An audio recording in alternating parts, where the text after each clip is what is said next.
Dalago ijoba keti dalago bilang kamu dalago ananya tu gifti ko. Mone ko yaro ko ba mone ko ya bela mone ko.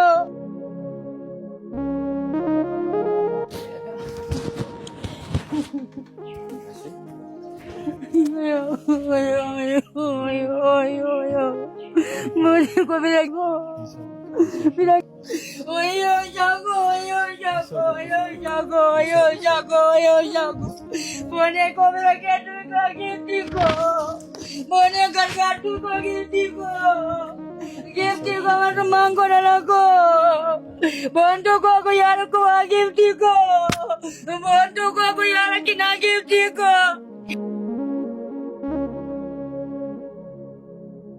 Mone ko kadila ko mone ko malaman sila ko. Galaga na tabi mone ko. Gili kaya na tabi mone ko. Kaya tumati begale mone ko. Dalago nakiti ko na maru. Dalago ko yara ko dalago. Dalago ay tamil bila dalago. Dalago ay nawama dalago. Dalago na ragada ay utani madalagina ko dalago. Dalago ijoba keti dalago bilang kamu dalago ananya tu gifti ko. Bone ko una budeka dalago una mala dalago. Bone ko kulante wayana vita dalago.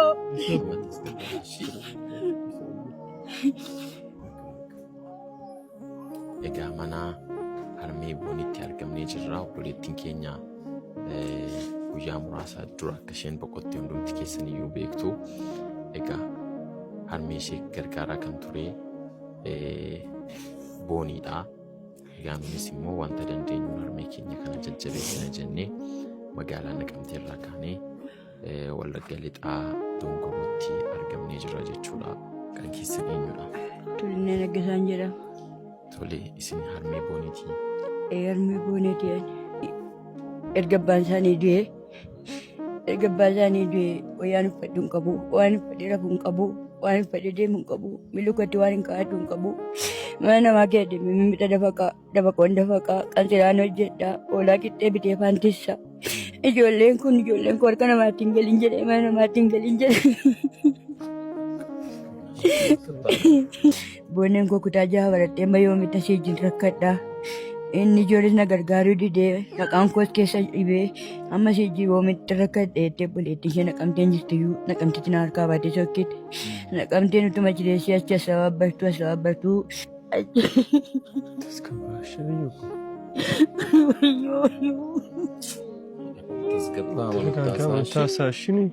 Mana keetaa ulleen qabu yeroo bokkaan roobu immoo biddeen tolchan dhibbu kumburaa raammoon baachuun gadi bubu.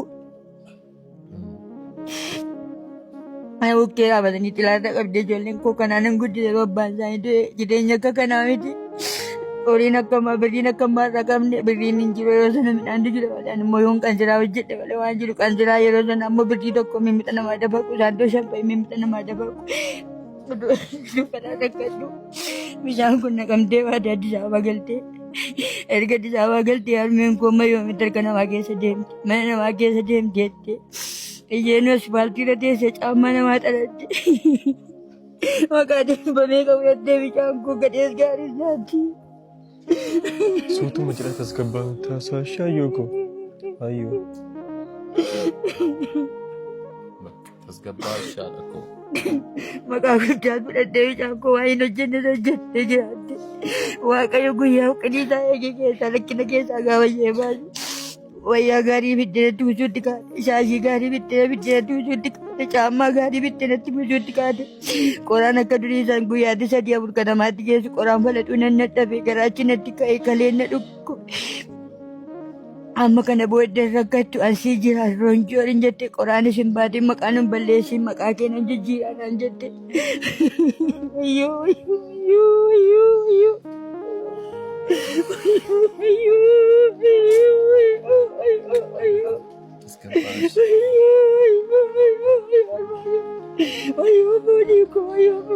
Ayyoo ko tasgabbaati. Kuma kana karaayeen fayyee karaayeen gargaaraan iddoo isheen hin jiru ta'e yoo namni dachee keessan jira biyya lafaa kana gubbaan jiru mana guddaatti hangalee maa'ee koo jettee si waa mana bira dhufta jettee isheen egaa warra isaanii wal agarre malee mana waliin nanne. Waya boneko karaan natti cufamee giftii koo. Ayoko. Natti cufamee giftii koo gargaarsaa tokko hin qabu giftii koo hundee tokko hin qabu giftii koo kana ilaalu hin qabu. Owwaalchishee kun owwaalamteetti siidaan ishee immoo kan ijaaramuun barbaadaaf lafa owwaalchishee siidaa isheen barbaade. Iddoo owwaalchishee siidaa isheen barbaade. Iddoo owwaalchisheetti siidaa ishee. Isin jajjabeessu ishii akka isin boossaniif miti. Guyyaa kana hundumaa bu'aa turtanii nun immoo akka ijoollee keessaniitti isin jajjabeessuu dhufne. Nuni Atis Namaa Foundation jedhamna. Namoota rakkoo garaagaraa keessa jiran gargaarra. Booniin karaa keenyallee nama baay'ee gargaaraa turte isin duwwaa miti. Nun immoo haadha boonii dhannee dubbisuu qabna jennee yaadne maallaqa muraasa immoo isinii qabannee dhufne. Waanuma tokkoof waan isin amma yaaddaniif siidaafis waan ta'a jettanii yaaddanii waan tokko isinii qabannee dhufne kuni birri 100 fi birri 50,000 Caalaa olaanaa obboleessi jedhamu qarshii 100 isatu isinii erge. Qarshii 50,000 immoo nutu Atis Namaa Foundationiitu itti isinii daballee walii galatti 100 fi 50,000 isinii finnee jechuudha.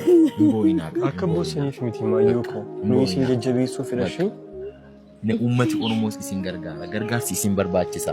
Boor rakkachuu dandeessu. Tolee gargaarsi gatii isin barbaachisuuf kan isin finne. Ishee kanaafuu jabaadha isini. Egaan akkuma isin argaa jirtanii amma saayidii kanatti isaanii gadda mucaa isaanii irra jiru baay'eetti dhaga'ame. Kana qofallee miti kaleessa dheengadallee baay'ee dhukkubu isaanii. Amma immoo nuyi gaafa haala isaanii ilaallu gargaarsi baay'ee isaan barbaachisa. Maaliif akkuma isaanii dubbatanii kan isaan bukkee dhaabbataa ture kan isaan gargaaruuf fira lammii tokkollee hin qabanii boonii qofadha. Amma immoo iddoo isheen jirretti immoo gargaarsa namoonni biyya alaas biyya keessaa jirtanii adaraa harmee kana bukkee akka dhaabbatan isiniin jenna.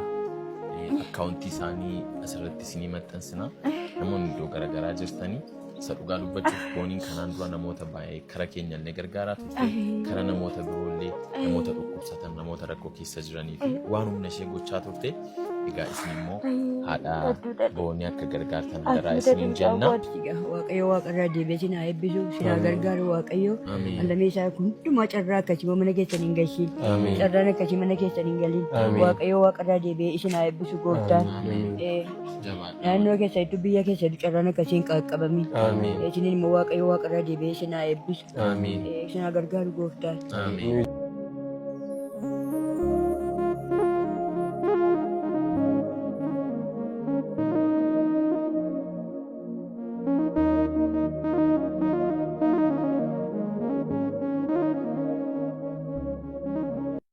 Mana sana cabsine innatti ol seenamu isheen akkuma jedhame sana ofii ajjeesteerti jechuudha. Viidiyoo sana argitanii yeroo agamii boodadha kan bakka sana geessan.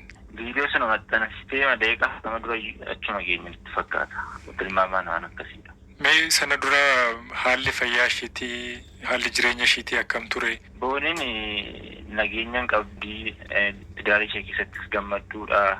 Nana wajjin haasoftuullee tidaariin baay'ee bareedaadha. Tidaarii godhadhu haala akkasitti na gorsiiti ture. Garuu kun taatee akkasii ta'uu isaatti baay'ee na gaddisiiseera. Namoonni baay'een miidiyaa hawaasaa irratti kan isaan barreessan qochollaan miidiyaa hawaasaa kanarratti akka itti jabaate namoonni ishee arrabsan akka turan waan akkasiifaa namoonni barreessan turaniiru. Wanti kun dhugaadha. Miidiyaa irratti namoonni baay'een jecha hin taane ittiin jedhu. Kan miidiyaa kun garuu ittiyuu hin jabeessaa ture. Ittuma jabeessitee hojjetti yeroo namni ishee lolu. Takka takkaan boossi hin gadditi. Innaa takka immoo hin jabaatti. Miidiyaanis ishee miidheera. Maaltu ka'umsa ta'e lubbuu ofii akka dabarsituuf sitti fakkaata? Wanta ka'umsa ta'u sana gatti baruu hin dandeenye. Karaa miidiyaa ishee irratti maxxansitee rakkoon kos kana hin jenne. Nageera biyyi lafaa jettee maxxansitee ka'umsa isaa sana baruu hin dandeenye. Garuu qaamni seeraa qabatee waan jiruuf boodatti waan qulqullaa'u ta'a.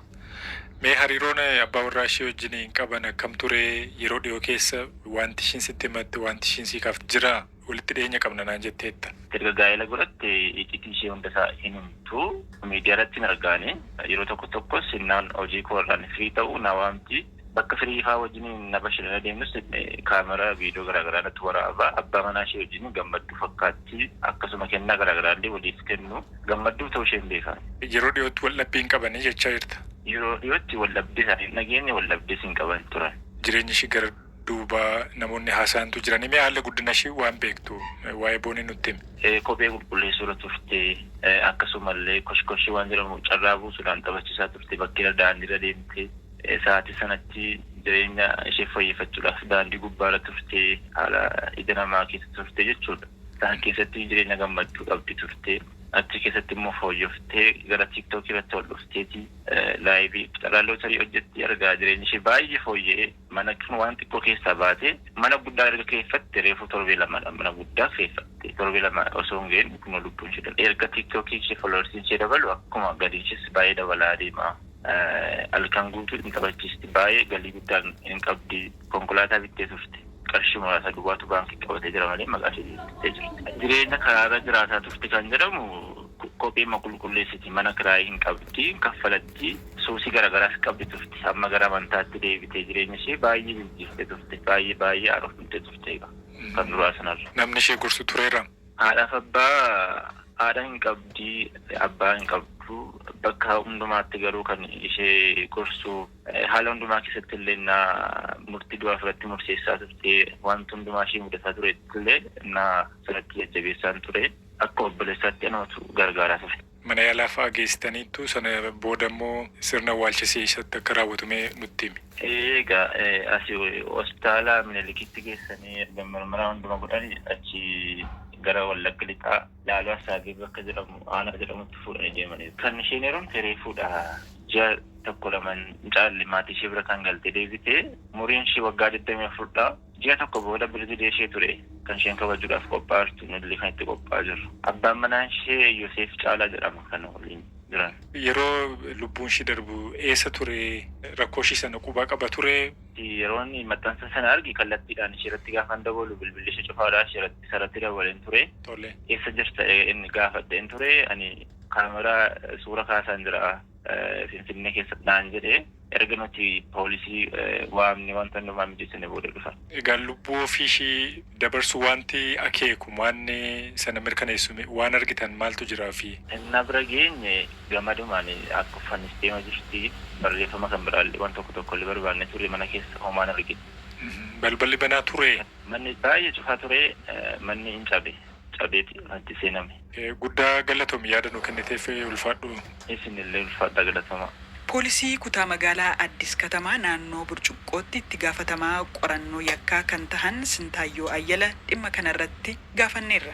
Yeroodhaaf bakka sanatti poolisoota keenya argine manni ishii keessa jiraattu cufaa tureenyu. Erga mana keessa galan booda mana fincaanii keessatti wadaroodhaan Jeesuu ishii guddaadha bakka kanaan hubanne garuu kana mana yaalatti kaa qulqulleessatu garuu maaliif akkana ta'e hin jiru viidiyoo irratti waan ishiin gadhiisiste kanaaf shakkii haajaa ta'e mana sun cufaa ture naannoo san namni hin jiru mana keessa. Nagee hin qabdu hin ga'us namatti mi'aawutuma keessaa ba'uu qabu. Ijoolleen baay'een baroo hiriyoonni koo ijoolleen qaamni ijoolleen dhugan ijoollee baay'eetu jira. Garuu hin galleef anamma ijoollee akkasiif kan naamu bakka biyyi lafaa nagee hin qabdu hin ga'us namatti mi'aawu keessaa ba'uu qabu. Leettiilee taa'amanii naannoo deemaa amma guyyaa tokko yoo hafe booni akkam taata amma isaa dabbarana. Gaafa isheen kolfitu baay'ee natti tola la. Gaafa isheen gammaddu natti tola. Gaafa isheen kolfitu jechuudha. Garuu morka qullaa guyyaa tokko natti dhufee hin beeku. Chokkoleettiilee taa'amanii naannoo deemaa amma guyyaa tokko yoo hafe booni akkam taata amma isaa dabbarana. Maatii ishee firoottan ishee hiriyoota isheetiif jajjabina kennuun jedhama. Arrabni lafeen qabdu garuu lafee cabsitee Oromoon gaafa mammaaku. Obboleettiin kun bu'aa baay'ee keessa dabarte. Rakkoo baay'ee keessa dabarte. Akka durbummaa isheetti karaa gubbaa teessee kophee toofteetti rakkinni ishee hin argin hin jiru. Rakkina kana keessaa ba'uudhaaf baay'ee tattaaffatte. Rakkinatti harka ishee ilaalle. rakkinaaf hin jilbeenfanne yeroo hundumaa fuullisee gammachuu qaba. Arrabni dhalootuma koorraa kaaseetidha. 2017 kaaseedha kan inni mana warra kootiitti bayanii. Abbaan qabu. Haadhi koo immoo na barsiisuudhaaf amma kanatti humnaan qabdu turte. Gara mana obboleettii kootu hojjechaan tureefi gara mana barumsaa kootis deebi'uu sababa hin dandeenyee fi yeroo katamaa galtu immoo wantoota si dogoggorsan baay'eetu jira.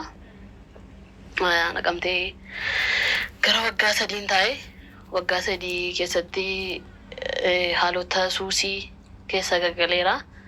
2010 gara Finfinneetti dhufe.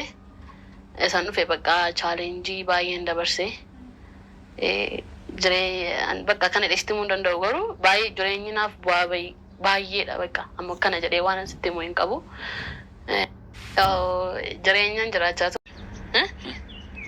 Waaqa gaditti si dhabee jiraachuu hin danda'u. Baay'een si jaalladha. Siif immoo akka ati barbaadde taatee jiraachuu hin danda'an. Waan ati barbaadde immoo yoon hin qabu ta'ellee liqeeffadheellee liqii baasuu dhiisee kaleen hin gurgurama yuutuu yoo ta'e kalee koo gurgureesii gochuu hin danda'an. Waan ati barbaadde. Innaa baay'een si jaalladha. Jaalalli kun immoo waan ittiin si ibsu hin qabu. Waan ittiin si ibsu hin qabu garuu si ibsa kanan jedhee kennaa si fide immoo qaba. Kennaan sun si gammachiisuu danda'a. Sitti toluu dhiisuu immoo danda'a. Yoon hin beeka. Yaanaaf yoon hin beekna. Dhugaa. Innaa namaafis barnoota ta'a wanti kun ilaa jira mitiiree haadha manaa gaarii waaqatu namaa laatattee faarfatte mitiiree ture. Kanaafiyyuu haadha manaa akka kootii namoonni manaa qabanii yoo hin qabdu ta'ellee kanarraa barumsa wayii barattee yoo isaan amma gochaa jiru gochuu dadhabdeyyuu xiqqoo Waasii godheen beekumoo?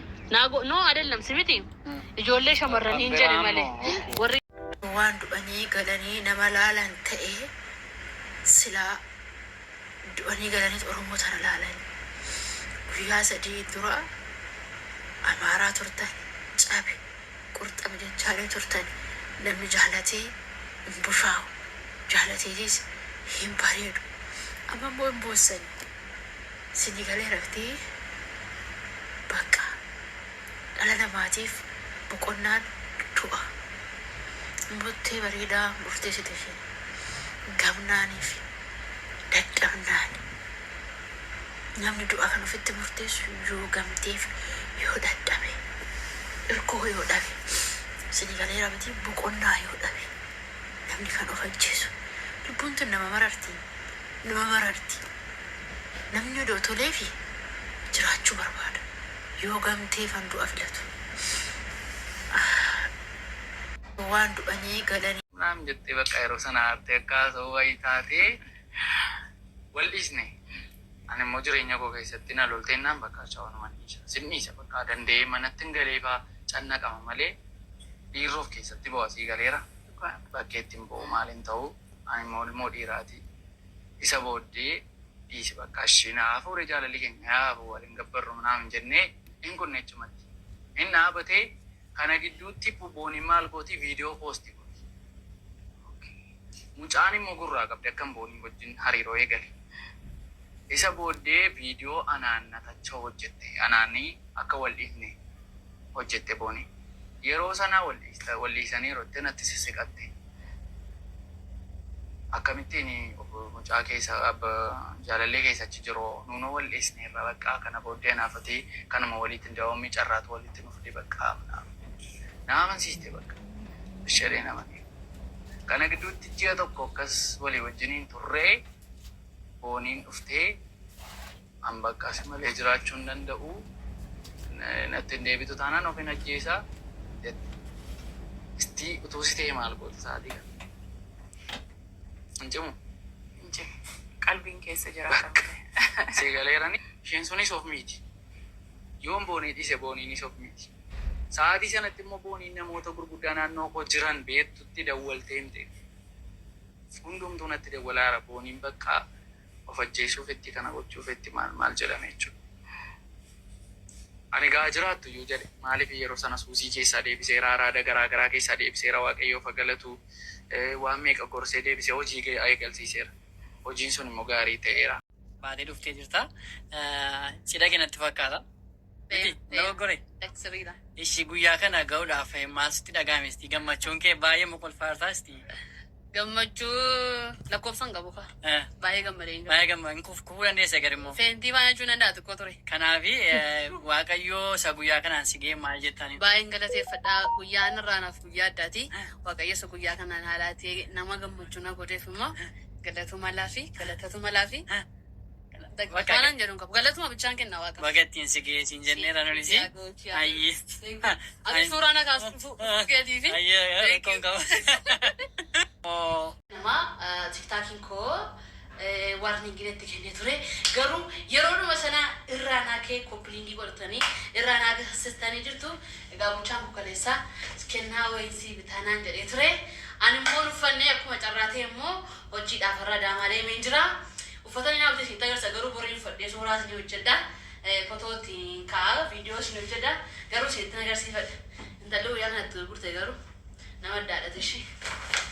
Baay'ee kaameraamaanii koo buchaadha. Buchaa godha.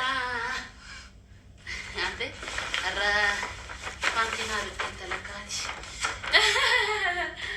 Ishi tutticha lala guys. Tutta lala.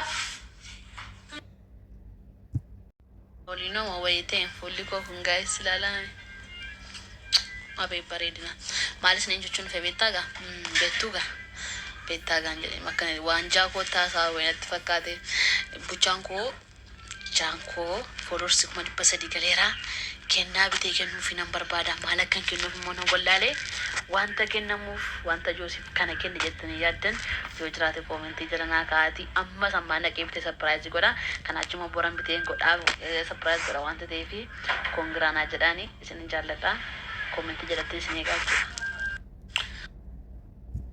Guyyaan kun akka dhuftu ergixeenyaan tureanii. Kanaafiyyuu anaan amma jireenyi nagayeera.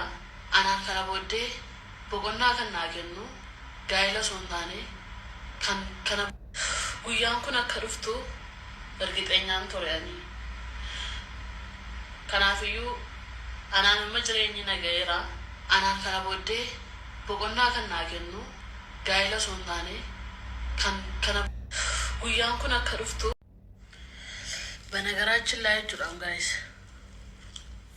ዋምት ባይና ዲቡ namoonni baay'een booniin koo dura akkas turte booniin koo akkasidha naan jettu. Kaleessa dheengaddaa sireera taa'een biddeen nyaachaa ture. Arrammoo soofaarra taa'ee biddeen nyaachaa jira. Ani mana mana gargaaru moon qabu gargaartuun koo isheedha. Dhukkuba irrattis daara irrattis beela irrattis hundumaa kooti isheen kan na gargaaru isheedha.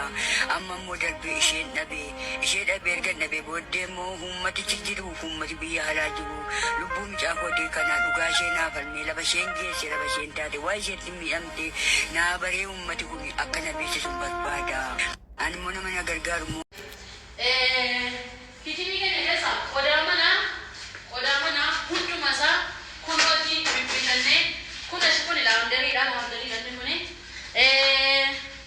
inni kun immoo qodaa biifeeti. Qodaa biifee keessa hundumasaa bibbitannee irraa foto saalonii wanta agarsiisa. Saalonii keenya immoo kunooti soofaan isaa kana fakkaata. Haala kanaan soofaa bareeda akkasii kana bitannee shan baay'achaa jirra gana qalamiin dibamaara. Iddoo TV immoo istaan istimaala namaa baate. Kun immoo TV ganaan hojjetamaa jira. Ayyaana baaseetti galla.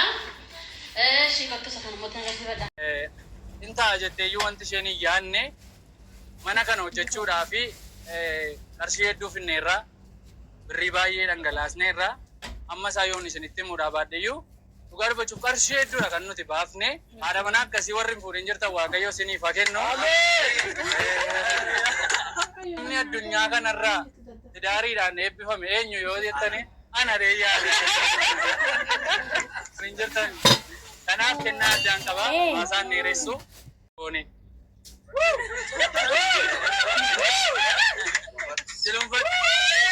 Isin immoo gaafa wanticha argitan adaraa waan dubbatina. Ishi isin qofatti agarsiisa waan ta'eef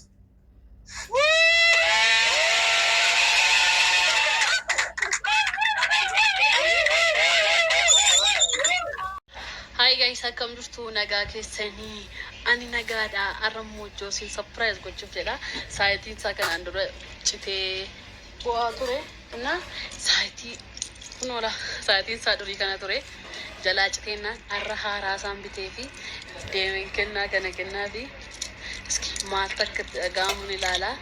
Hojii hojjetaa mana keessaati. Ani suuqii daawwaa bita deemaa ba'ee miidhagina